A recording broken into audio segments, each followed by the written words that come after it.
So this one is some skin on chicken breasts. I don't often buy these because I tend to get the ones that don't have the skin on, and then you get them in a big pack. So it was nice among the haul of leftovers to get some of these. So it's these chicken breasts here.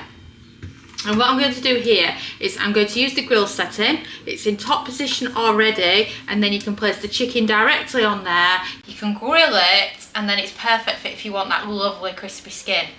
So we'll get started. First of all, scissors is the easiest way into your chicken.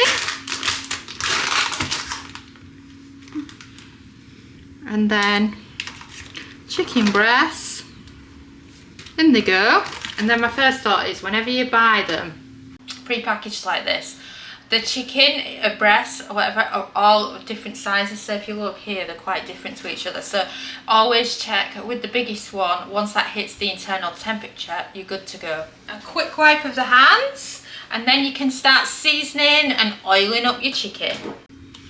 So olive oil spray. And then rub the olive oil into the skin of the chicken, and then we're adding a sprinkling of salt. Who doesn't love salt on the chicken skin? It's lovely, isn't it? You can adjust depending on how much salt you like, whether it's the same amount, less, or even more. And then I've added in some pepper as well, just give my hands a quick wipe again. And then you can choose another herb or spice that you really like. So I've gone with some shawarma seasoning, but whatever you've got works well. And then the easiest way to sprinkle it is to add some to the lid. And then if you've got too much in one of the areas, you can just move it about like this.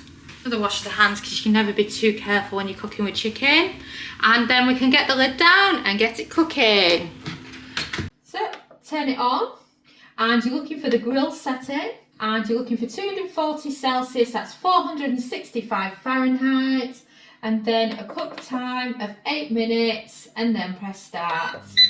Because the chicken breasts are of different sizes, and then we can see how they're doing, do an internal temp and see if they need any longer. This recipe is made using leftover ingredients from the photo shoot of our brand new cookbook, the Complete Multi-Cooker Cookbook. What I love most is when the photo shoot is over with, is to take the spare ingredients home and make lots of different recipes with it. I kind of think of it like doing a modern version in the multi-cooker of Ready Steady Cook. So if you were interested, the cookbook is available to buy now. It's called the Complete Multi-Cooker Cookbook. Simply search by its name or search Multi-Cooker Salmon Dom for full details. And it's really nice for me to be able to come back and give you a behind the scenes look of ingredients and what we've used in the making of this great cookbook. So now, shall we get back to the food? And we've beat. So should we check on the chicken so far? Oh wow, that's looking good. Look at that skin, doesn't it look lovely? So it's not quite cooked, it's reading an internal temperature of about 55 Celsius at the moment, which is perfect for if you want medium rare beef, but not good enough for chicken. So we're just going to put it back on for a little bit longer. And then same time and temp again, and this time a cooking time of 4 minutes, and then press start. And we've beeped, so let me show you what the chicken looks like now it's ready.